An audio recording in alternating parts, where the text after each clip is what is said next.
Let's talk about quite the interesting looking upcoming single-player RPG that seems to be flying under the radar of many gamers, and that is Clair Obscur Expedition 33. But this is a kindness, not a cruelty. The plan doesn't change. This game is currently slotted for a spring of 2025 release for PC, PS5, and Xbox Series X and S, and it's being developed by French developer Sandfall Interactive. This is the studio's first game, and the name of the game, Clair Obscur, is a French translation of Chiaroscuro. Chiaroscuro, which is a term used in art to describe a strong contrast between light and dark, which we do see in much of this game's art direction. The studio is labeling this game as an epic, single-player, narrative-driven, reactive, turn-based RPG that mixes both fantasy and European Belle Époque art influences. Let's go over everything that we know, starting with the combat. Chapter markers below.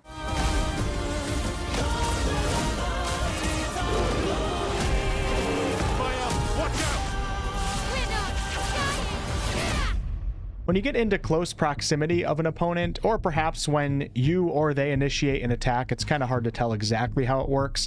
Combat begins and the game transitions into its turn-based combat mode. There is an initiative order represented by portraits on the top left of the screen, and your in-combat party size, I read in an Xbox Era article, is between 2 to 4. I guess you take 2 to 4 with you, although all we have seen in the revealed footage so far for combat is 3. I do know, however, that it is confirmed that we will be building our party and leveling up 6 characters in total. I did notice that it always seems like party members are in consecutive order with one another in the order of turns. What's unique about this turn-based system, though, is that it incorporates several action elements into it, which is why they use the term reactive turn-based. In the bottom left of the screen, take note of the parry, dodge, and jump abilities, which definitely require timing on the player's part to successfully avoid an attack or perform a parry and a counterattack. Many of the characters' skills and attacks also have some real-time action elements to their use, such as Ice Lance right here, which deals damage and slows the target.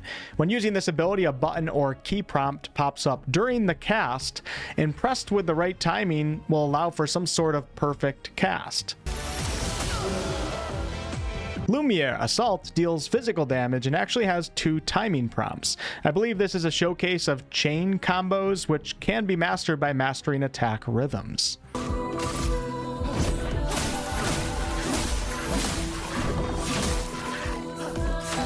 When it's one of your character's turn, a menu pops up giving you the choice to aim, which allows you to target enemy weak points in a free aim-like system.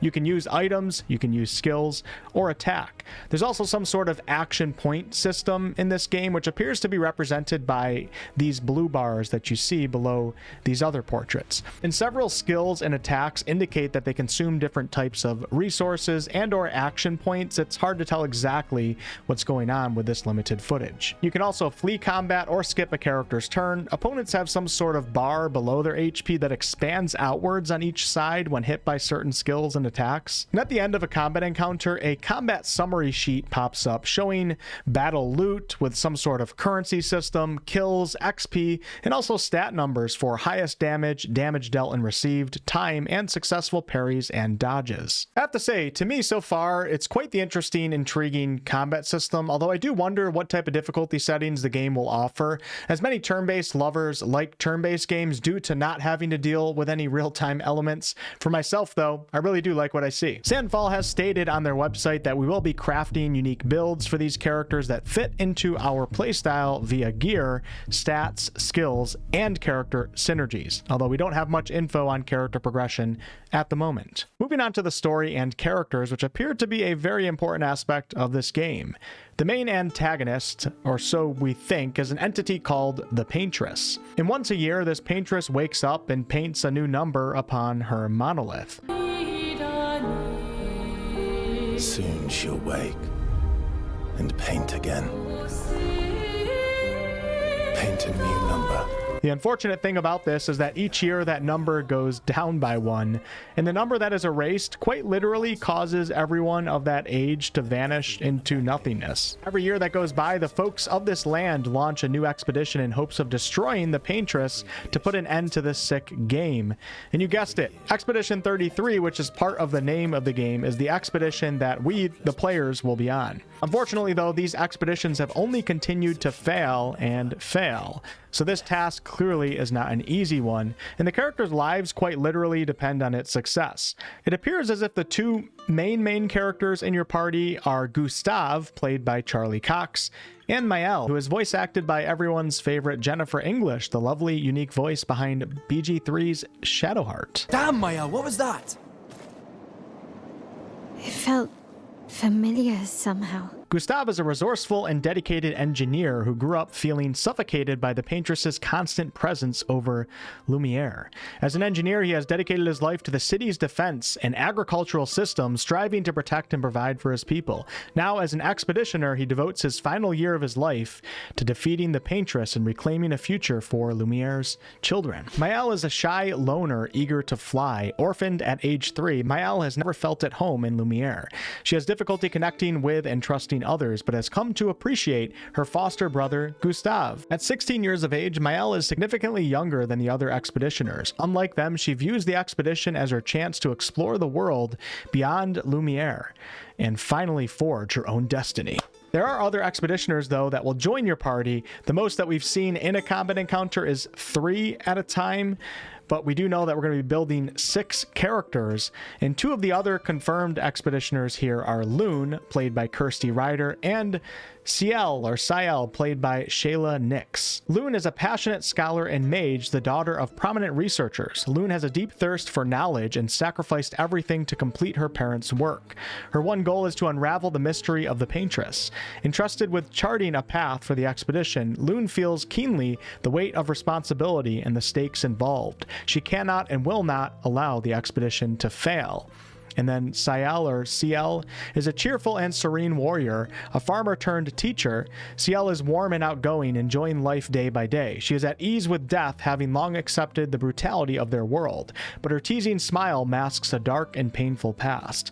Though deeply committed to the expedition, she is untroubled by the specter of failure. They will do all in their power, and it will either be enough or it won't. And then we also have the famed Andy Serkis, who was of course Gollum in Lord of the Rings, acting as a character named Renor in this game. Renor appears to be more of an advisor-like character rather than a party member. I really don't know. And it's also very interesting to note that Renor seems to be much older than 33, which brings up plenty of questions here. Renor also says this: We exist for as long as she wants. You won't yet understand. But this is a kindness, not a cruelty. Renor's description over on the Expedition 33 website is that he's a forceful and passionate man. Renor is relentlessly driven and myopic in his quest to save his family. His grit masks deep pain, desperation, and fear of loss. His methods are his own. He knows that victory demands sacrifice, and he is fully prepared to pay the price. And then finally, at least from what's been revealed here, is a character named Verso, acted by Ben Starr, who was Clive from the recent Final Fantasy. Not really sure what to think of Verso at the moment, and all we know is that he is a dangerous stranger of unknown origins who closely tracks the expedition. And for the final section of this video, let's briefly discuss the hauntingly beautiful world and exploration. Sandfall has released several different clips showcasing different types of environments, from the islands of Visages to the forgotten battlefield. This environment right here appears to be some sort of underwater realm within coral reef. It's really cool looking and interesting to see how the characters seem to have no buoyancy. I'm sure there is some sort of story explanation for that. These environments are said to allow us to discover secrets and hidden quests, and we also know that we'll be finding allies of fortune and creatures of legend. We'll be discovering secret areas in the world map, although we didn't get to see the world map unfortunately, and gaining access to new travel methods. Not really much shown for these aspects of the game yet though, so we don't really know like what the general flow of gameplay is going to be. Are we going to return to like a base area and can teleport out to a map. Not really sure. We're gonna have to wait and see. So what do you all think about Clair Obscur? Clearly Sandfall is going all out in the visual department here with their use of Unreal Engine 5, but how do you guys like the idea of this turn-based combat system that incorporates real-time action elements into it? How about the idea for this story? Let me know below. I'll definitely be keeping an eye on this one, and spring 2025 is not really too far away.